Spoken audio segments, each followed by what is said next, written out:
Aliás, eu disse, né, 15 de junho. Você sabe que hoje, esse dia, 15 de junho, foi instituído pela ONU como Dia Mundial de Combate à Violência contra o Idoso. Esse dia, gente, é tão importante, é um dia de conscientização, é um dia que a gente precisa estar atento e levantar essa bandeira e viva esse dia, porque o objetivo é chamar a atenção para a existência de violações aos direitos dos idosos, pois existem, e divulgar formas de denunciar essas violações e principalmente de combater o que está acontecendo. E aproveitando o dia de hoje, a gente fala sobre as doenças que podem afetar as pessoas de todas as idades, mas que são também muito comuns em idosos, devido ao processo natural de envelhecimento, o processo de envelhecimento das nossas células, né? De exposição aos fatores de risco ao longo da vida de forma geral. E para explicar sobre esse assunto, que seriam alguns tipos de câncer, inclusive os mais comuns na terceira idade, a gente recebe a oncologista, doutora Suelen Martins, que já está aqui e vai conversar com a gente. Seja bem-vinda, doutora. Obrigada. Eu é que agradeço a sua presença, obrigada por estar aqui com a gente. Prazer. Vou te convidar para sentar aqui comigo e a gente já começa a falar então sobre esse dia importante, né? Eu acho que a gente pensar com carinho nos idosos e pensar na seriedade que envolve essa fase, porque traz coisas positivas, obviamente, a gente vai ficando mais velho, vai ficando mais sábio, mas traz também muitas perdas, né? Inclusive um pouco de comprometimento na saúde. Sim, sim. E o câncer é uma delas? Com certeza, né? O câncer nada mais é que o envelhecimento das nossas células. Então, a chance dele envelhecer e ter alterações genéticas e surgir um câncer ao longo do envelhecimento é muito grande. A gente vê que a grande maioria dos tumores ainda são diagnosticados nos idosos, né? A nossa principal população aí de pacientes oncológicos. O que, na verdade, eu penso que seja muito importante a gente falar é sobre os cânceres mais comuns para que a gente possa, prestar atenção a todos que estão assistindo, fazer o diagnóstico o quanto antes. Porque quando a gente deixa lá para frente, muitas vezes a situação já está mais complicada e o tratamento também já começa a ficar mais difícil, né? Porque o tratamento de câncer em qualquer idade é muito sofrido, é muito doloroso para todo mundo que está envolvido ali com aquele paciente. Mas eu acho que na terceira idade é pior, né? Assim, quanto antes a gente diagnostica o câncer, em qualquer idade, a gente vê que os tratamentos são menores, menos intensos, menos agressivos. Então, muitas vezes, por exemplo, um tumor de pele, a gente pode simplesmente fazer uma ressecção cirúrgica, um tratamento mais simples, até um câncer de mama, a gente pode fazer uma ressecção.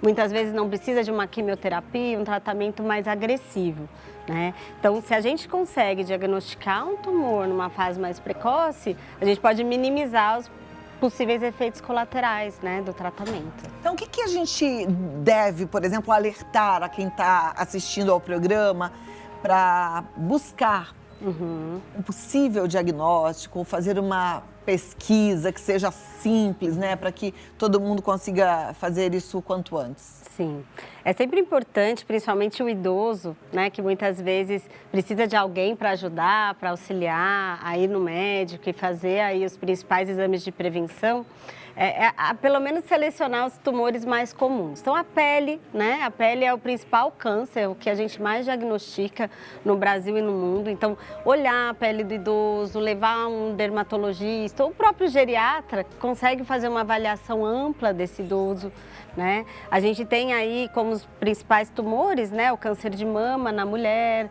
o câncer de próstata no homem. Então, a gente tem exames de rastreamento que pode detectar lesões iniciais. Então, é muito comum, às vezes, a gente ver no consultório uma idosa com um tumor grande que foi crescendo e ninguém notou, né? Porque ela vai lá, ela toma banho, ela se toca, às vezes não sente, não sabe que aquilo é um tumor.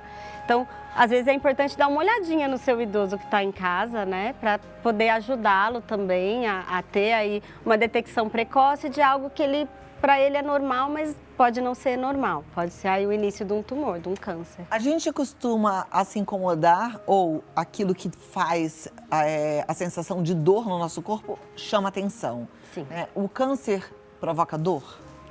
Então, o câncer, quando ele está na forma bem inicial, raramente ele causa dor, porque ele não está invadindo um local de alguma coisa normal. Então, geralmente, tumores bem iniciais, que é aquilo que a gente falou, menos agressivos de tratar, né, a gente não sente. Tá? Então, por exemplo, um tumor pequenininho na pele, às vezes é uma verruguinha, você não dá muita bola para aquela verruga. Então, o ideal é que mesmo pequenas lesões a gente comece a olhar, ver se tem alguma coisa alterada que não estava ali antes. Né? Então, tumor na mama, às vezes é um exame de mamografia que detecta, mesmo na palpação do médico experiente, a gente não palpa. Então, é bem importante que os exames sejam feitos de uma forma rotineira, né? E se o idoso puder ter aí um médico, um clínico, um geriatra, né? Que é o médico do idoso, é sempre muito importante, que às vezes pequenas lesõezinhas já são identificadas. Na questão do câncer de pele, especialmente, eu fico pensando que seja difícil, né? Eu tenho percebido, assim, a gente vai envelhecendo e umas manchinhas que a gente não tinha vão aparecendo, principalmente para quem gosta de tomar sol, né? E aí, volta e meia, você tem uma manchinha que é natural até, que eu já sei que não é câncer, porque ela tem algumas características. Mas quais são as manchinhas que devem chamar a nossa atenção? Então, a gente tem algumas manchinhas que elas começam a ficar mais elevadas, começam a ter cores diferentes, irregularidade na forma, não é tão redondinha ou tão oval, ela acaba ficando irregular, que coça, né? Ou que sangra. Então, são manchinhas que não precisam ser grandes, às vezes bem pequenininha já pode aí chamar a atenção, que não é algo tão normal assim. Tá. Mas também a intenção não é deixar ninguém apavorado, claro. Porque as pessoas têm medo, né? E elas falam, tem uma manchinha aqui que cresceu. Como é que é o prognóstico de um câncerzinho de pele, quando ele é detectado de início, quando é uma manchinha que mudou ali a sua condição, seu aspecto? Não, o prognóstico é muito bom, né? O câncer de pele ele é o mais incidente, mas é um tumor altamente curável. A gente consegue curar, às vezes com uma simples ressecção, uma retirada cirúrgica simples, às vezes só uma anestesia local. Então, acaba sendo um tratamento tranquilo, né? A gente tem aquele câncer de pele mais agressivo, que é o melanoma, que é um tipo mais agressivo. Muitas vezes a gente tem que fazer um tratamento complementar, mas não é o mais comum dos cânceres de pele. O mais comum são os tumores, o basocelular, o espinocelular, que é aqueles que a gente vê na grande maioria da população, os idosos são cheios desses tumorzinhos de pele. Então, quando você fala os idosos são cheios desses tumorzinhos de pele, significa é comum. É muito comum. É muito comum e não é motivo de ninguém ficar apavorado. Não. Dá para ir com calma, procurar um médico, ele avaliar. Se for uma lesãozinha suspeita, vai tirar e vai ser analisado direitinho. Pronto, então isso já é para te dar mais uma tranquilidade. Você falou de câncer de mama. Como é que é o prognóstico? Qual é a chance de você ficar curada desse câncer de mama? Qual é o prognóstico do câncer de mama? Os tumores de mama, principalmente nos idosos, a grande maioria são tumores que têm um comportamento que a gente fala mais indolente, mais lento. Então, tem prognósticos melhores, são tumores chamados luminais, que têm muita relação com o hormônio. Então, são tumores que, às vezes, o crescimento é lento mesmo, bem lentinho, e que, geralmente, um tratamento de ressecção, uma hormonioterapia, podem ser suficientes para esse paciente, principalmente quando diagnosticado mais precoce. Então, não tenha medo de fazer seus exames. Agora, uma dúvida, as mulheres maduras, que já estão na terceira idade, elas precisam fazer os exames que as mulheres fazem a partir dos 40 anos, como mamografia, ultrassonografia? Sim, precisam sim. Até quantos anos? Isso é uma pergunta super importante. A gente tem algumas recomendações de até 70 anos. No entanto, o que a gente precisa avaliar nesse idoso sempre é a funcionalidade do idoso, né? Então, a gente tem pessoas de 70, 80 anos super funcionais, ou seja, que trabalham, que não têm aquelas várias comorbidades, outras doenças. Então, esses pacientes têm aí uma expectativa de vida muito grande e a gente deve manter os exames de rotina. A cada 1 ano, 2 anos, dos pacientes acima de 70 anos que têm aí uma boa funcionalidade. Ou seja, esse número, até os 70 anos fazer mamografia e ultrassonografia, deve ser um número antigo, porque o que tem de gente hoje com 70 anos ainda extremamente jovem, Exato. né? Eu conheço várias mulheres maravilhosas, assim. Então, por isso que a gente não pode colocar à risca a questão da idade, Não né? tem isso, né? Não tem. A gente precisa avaliar individualmente cada paciente. Então, se a paciente está bem, tem uma vida aí normal, poucas comorbidades, a sua independência. Então, a avaliação funcional do idoso é extremamente importante para a gente guiar quais os exames são ideais para aquele paciente ou não. Então, principalmente assim, acima de 70. Amiga, falaram que era só até os 70, mas você está inteirona aí, maravilhosa, vai fazer o seu exame, tá? Isso é importante. O Everaldo já até apontou para ele. Você não tem 70 ainda, Everaldo? Né? Mas os homens, por exame de próstata, até quantos anos é determinado assim que deve ser feito? Então, de próstata, ele é ainda tão importante quanto, porque quanto mais esse paciente vai envelhecendo, maior o risco do câncer de próstata. Né? Então, a gente começa a partir de 50 anos, aquele exame de rastreamento, com o exame do PSA de sangue, o toque retal. Então, quanto mais velho, maior a chance desse paciente ter. Então, precisa procurar o urologista, fazer o toque retal, fazer o PSA e a questão da funcionalidade, né? Não então, tem limite de idade. Apesar da Organização Mundial de Saúde colocar lá um limite de idade, Cláudia, estou dizendo que eles estão ultrapassados, porque hoje em dia tem muito homem de 90 anos inteiro em excelente forma. Tem né? mesmo. Então, tem que fazer o exame. Com certeza.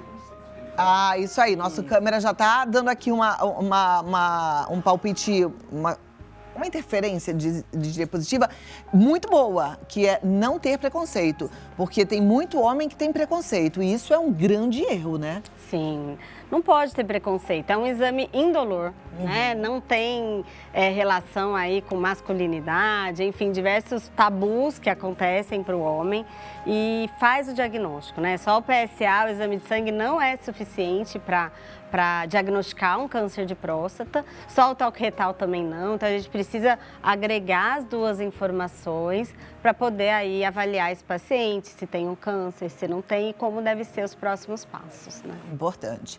E aí, gente, no caso de você estar assistindo já com uma dessas doenças, o que eu tenho para te falar é que hoje em dia a medicina está muito evoluída. O que a gente ouvia falar antigamente já não é mais a realidade de hoje. Talvez você ainda tenha na sua cabeça algumas ideias limitantes em relação ao tratamento e cura dessa doença que ainda é tão temida, né? Fala-se câncer, as pessoas ainda ficam apavoradas. Então é importante manter a cabeça boa, né, doutora? O bom humor, a fé, isso tudo faz diferença. Faz toda a diferença, né? Se você está se sentindo bem, tem aí uma vida saudável, faz as suas atividades, ter o bem-estar mesmo, né? Físico, mental, acaba aí atribuindo menos doenças. Né? Então, a gente precisa se cuidar. E a chance de cura é muito maior. Inclusive, a nossa repórter Andressa visitou um grupo de apoio a pessoas com câncer que fica aqui na cidade de São Paulo. E a gente vai conferir agora, você vai ver que trabalho lindo e que é um diferencial no tratamento dessas pessoas.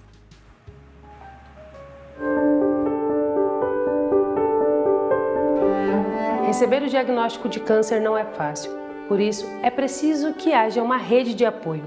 Hoje eu estou aqui no GAPC, Grupo de Apoio a Pessoas com Câncer, e eu vou conversar com a Karina, ela que é assistente social. Karina, conta pra gente como que é o trabalho de vocês. O GAPC é uma instituição que contribui com a qualidade de vida dos pacientes. A gente atende hoje quase 6.000 pacientes cadastrados de todo o Alto Tietê. Então, o paciente é cadastrado aqui na instituição com o serviço social. Ele encontra desde atendimentos profissionais com psicóloga, fisioterapeuta, nutricionista, uma série de voluntários com acupuntura, reiki, yoga e também com o suporte de alguns insumos. Qual que é a importância de lugares como esse? A importância do nosso trabalho é a humanização, né, para o paciente e sua família nesse momento, que é tão delicado, né, que não só o emocional, como também é um tratamento caro. E a maior parte dos nossos pacientes tem a necessidade de toda a assistência que a instituição traz. Aqui o paciente tem acesso a múltiplos atendimentos e um dos principais é a terapia, o atendimento psicológico, que acontece de forma individual e também em grupo. O apoio psicológico é importante porque o paciente ele chega aqui em um momento de fragilidade. Então, assim, ele tendo esse local, né, de escuta dele, eu consigo verificar os pontos que ele precisa de apoio e junto com esse paciente, no decorrer do tratamento dele, né, dar esse suporte que ele precisa para que ele se sinta seguro e emocionalmente estável para enfrentar os efeitos, né, colaterais e questões que o câncer pode trazer na vida dele. Lenir teve câncer e encontrou amparo na instituição. Quando a gente descobre essa doença, a gente fica muito sensível, né? Então a gente quer mais atenção. Encontrei uma família aqui, né? Que eles atendem muito bem a gente.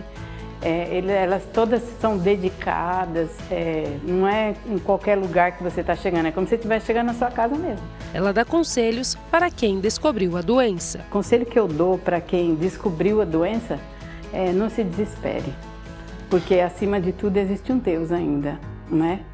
E muitas pessoas que podem te ajudar, não é o fim, isso não é o fim, né? Não é, você pensa assim, quando a pessoa fala, você está com câncer, parece que é uma sentença de morte.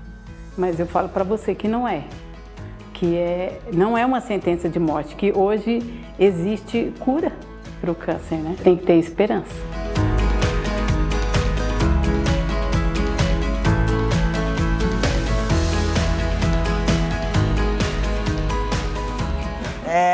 Que lindo que ela falou agora, né? E eu sempre fico pensando assim, quando alguém passa por uma doença como câncer, outras doenças que levam a pessoa lá pro fim do túnel, pro fundo do poço.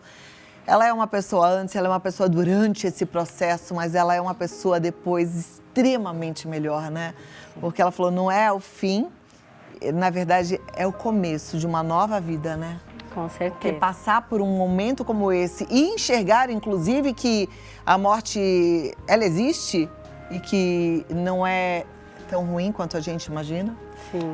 Só quem passou por uma experiência de quase morte pode falar isso. Eu tô falando isso por já ter vivido um momento assim, é que consegue entender. Mas o que a gente percebe numa instituição como essa que a gente viu agora, nesse apoio todo, é que é uma doença que envolve um tratamento multidisciplinar, né? Tem que ter muita gente envolvida. Sim.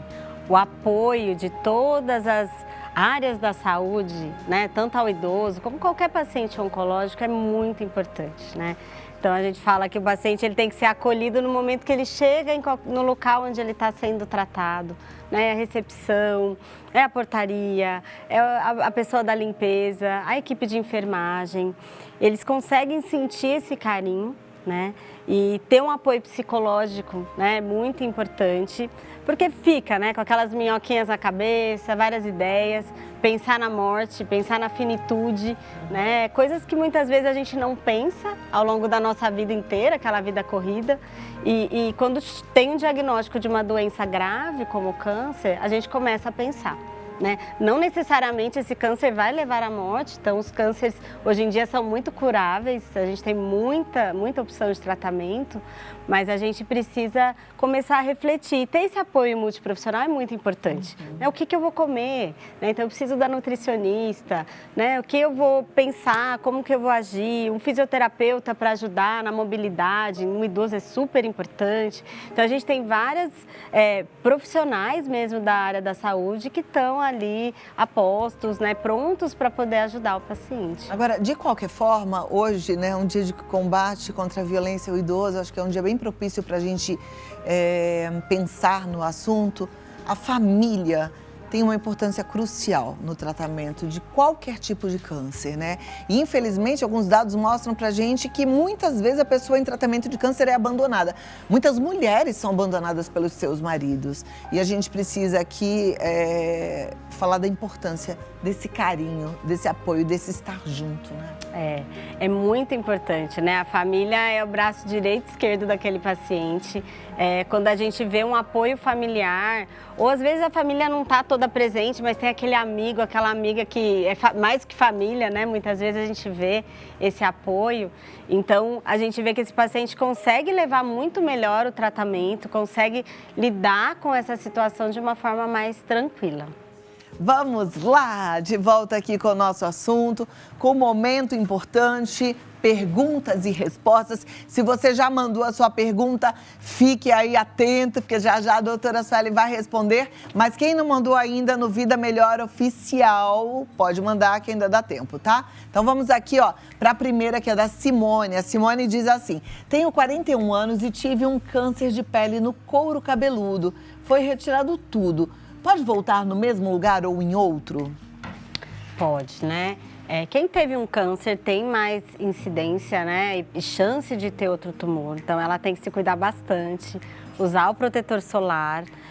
O couro cabeludo não é uma região tão comum, né? Principalmente quem tem cabelo, mulher geralmente tem bastante cabelo, então ela tem que ficar bem de olho em relação ao couro cabeludo também, passar no dermatologista, porque é uma região difícil de achar, de enxergar, então precisa ter aquela lupinha própria e olhar todo o restante do corpo também.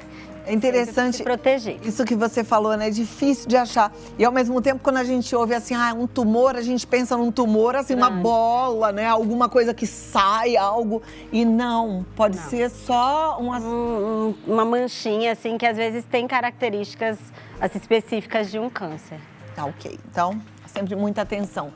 Mas tamo junto, Simone. Vai dar tudo certo. Sim. Próxima pergunta, Regina.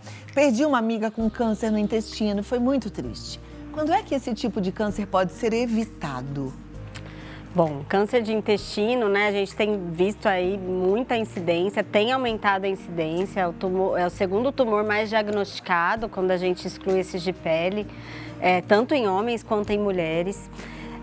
O hábito de vida está muito relacionado ao câncer de intestino, então a nossa alimentação precisa ter aí uma atenção especial, né? A gente tem que voltar um pouquinho atrás, lá nos nossos antepassados e comer um pouquinho melhor, né? Comer um pouco mais frutas, mais verduras, mais comida, né? Menos fast foods. Aqueles alimentos processados, rápidos, eles acabam tendo um índice de gordura, né? Carcinógenos muito importantes e a gente come isso de uma maneira mais frequente. Então aumenta o risco desse câncer de intestino, né? A obesidade que vem crescendo, né? No nosso país, no mundo, isso também aumenta o risco de câncer de intestino. Hoje a gente tem, já há alguns anos, determinado o exame de rastreamento precoce. Então, câncer de intestino a gente pode rastrear antes mesmo dele se tornar um câncer, né? Que é com o exame da colonoscopia. Né? Não é um exame tão simples de fazer, não está tão acessível, mas todos devem tentar fazer esse exame a partir de 45 anos como método de rastreio precoce e até prevenção desse tumor, né? Doutora, quando você fala que não é tão acessível, é porque ele não é disponível na rede pública? Ele é acessível na rede pública, ele tem, né? Mas a gente nota na rede pública que a gente tem menos acesso. A gente pede, às vezes o paciente fica muito tempo esperando por um exame, porque tem que estar em centros mais especializados, não é um exame que se faz na unidade básica. Né? É um exame que tem que ser num hospital, precisa de sedação.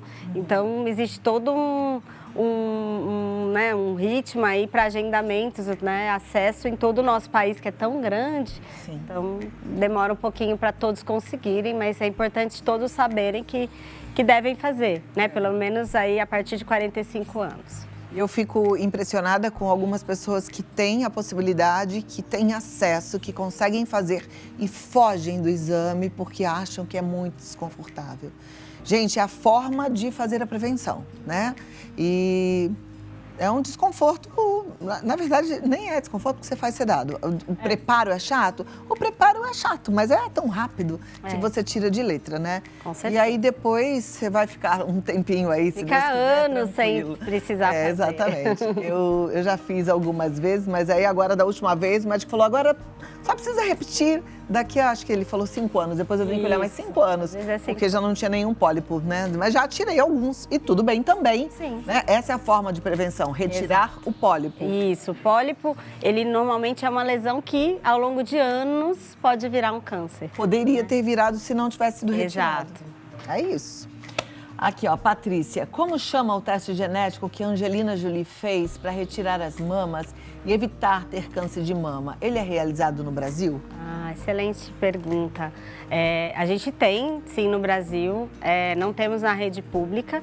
São testes genéticos que têm indicações precisas, né? Não é para todas as pessoas. A gente precisa ter uma indicação médica, geralmente de um geneticista ou até do oncologista, que retira aí o histórico familiar, né?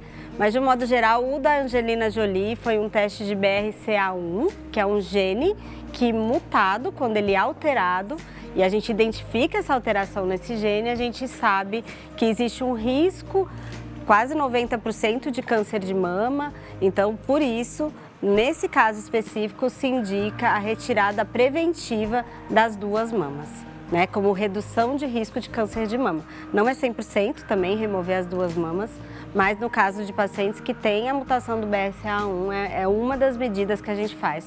E quando você fala que não é para qualquer um, tem que ser indicado, é porque é algum exame invasivo, é um exame muito caro? Por que não é para todo mundo, por exemplo, que teria acesso? Na verdade, assim, não é necessário, né? Não é tão comum. Então, menos de 5% dos tumores de mama tem relação com herança genética e muito menos ainda com BRCA1. Então, a gente sabe indicar os o exame e achar que, eu tô livre. Não, porque pode ser que você não esteja nesse 5%, que é a questão genética, mas que você... 95%. Entendi, de outras causas. Exato. Então, assim, ainda a mamografia é o método de detecção precoce que mais salva vidas na realização e fazendo aí todo ano. Doutora, eu recebi outro dia, eu já até falei sobre isso aqui, mas continua circulando esse vídeo pela internet. Internet, do mesmo jeito que tem um lado muito positivo, tem um lado terrível, negativo, e isso me apavora. Recebi um vídeo de um dito médico, eu digo dito médico porque eu não sei mais se é médico, me falaram que tinha perdido o CRM, mas enfim, dizendo que não era para nenhuma mulher fazer mamografia, porque era isso que causava câncer. Meu Deus. E aí eu queria que você desse aqui a resposta em relação a isso. Inclusive, algumas telespectadoras me enviaram, compartilharam esse vídeo comigo. Então, você que assiste ao programa vai ouvir agora a médica falando sobre esse assunto que é importante. Não, é muito importante. A gente tem estudos científicos, assim, com milhares de mulheres, mostrando que fazer a mamografia anual, né, em alguns países a cada 2 anos, realmente detecta precocemente e melhora a sobrevida das pacientes, porque tem relação com o diagnóstico precoce. Então, fazer a mamografia está mais do que comprovado que é importante para o rastreio, é importante para salvar vidas das mulheres. Então, é importante fazer sim. É verdade que a mamografia pode causar câncer na tireoide? Não, na verdade é assim, todo exame radiológico tem uma certa dose de radiação, né? Os locais onde fazem os exames têm uma proteção quando necessária, mas são doses muito baixas. Quando a gente coloca entre risco e benefício, o benefício é muito maior, né? Então não devemos ter medo de fazer os exames quando são indicados. Alguns médicos estão falando que não é mais para a gente fazer anualmente, que fez, tá tudo bem, pode espaçar um pouquinho. Qual é o seu ponto de vista em relação a isso? Então, na verdade, o que acontece? Tem alguns parâmetros, né? Eu sou oncologista, então imagina perguntar isso para mim, que vejo só câncer. Mas, assim, o Ministério da Saúde indica a cada 2 anos, né, no Brasil. Alguns países também indica a cada 2 anos, na Europa é anual. Então, a gente tem algumas recomendações. O que eu acho que a gente deve individualizar os pacientes, porque tem paciente que tem uma história familiar importante, tem um paciente que tem ali uma lesão suspeita, mas não tão suspeita, deve fazer menos de 1 ano, às vezes é 6 meses. Então, a gente não pode fazer a mesma receita de bolo para todo mundo, né? Mas que a gente deve aí anualmente fazer. Eu sou a favor do que a Sociedade Brasileira de Mastologia recomenda, que é anual. E em que casos a gente deve complementar a mamografia com a ultrassonografia? Tá. Isso é ótimo, assim, pacientes mais jovens, que tem uma mama que a gente fala mais densa, menos gordura, né, menos lipossubstituídas, o ultrassom ele é muito importante. Tá? Então, muitas vezes, pacientes, depende da mama mesmo de cada um. Quando é uma mama mais densa, mais jovem, muitas vezes precisa da complementação com ultrassom. Uma mama mais idosa, mais lipossubstituída, mais gordurosa, a mamografia ela já é suficiente. Então, também depende aí de cada caso. Tá joia. Olha, se você tiver mais alguma dúvida ou precisar de uma médica atenciosa, estudiosa, tá aqui, doutora Suelen Martins, ela tá no DRA, Suelen Martins, segue no Instagram. Eu gosto muito de falar para vocês que a gente precisa estar cercado de gente que inspira, de gente que nos ensina, de gente que nos orienta e tá aqui uma boa profissional, tá? Então, do DRA, Suelen Martins, ou no CON+, Centro de Oncologia, mais. É isso. E você volte sempre, porque foi um prazer te receber. Muito Obrigada, obrigada. Cláudia. Uma ótima tarde. Boa tarde. Obrigada, doutora. Parabéns.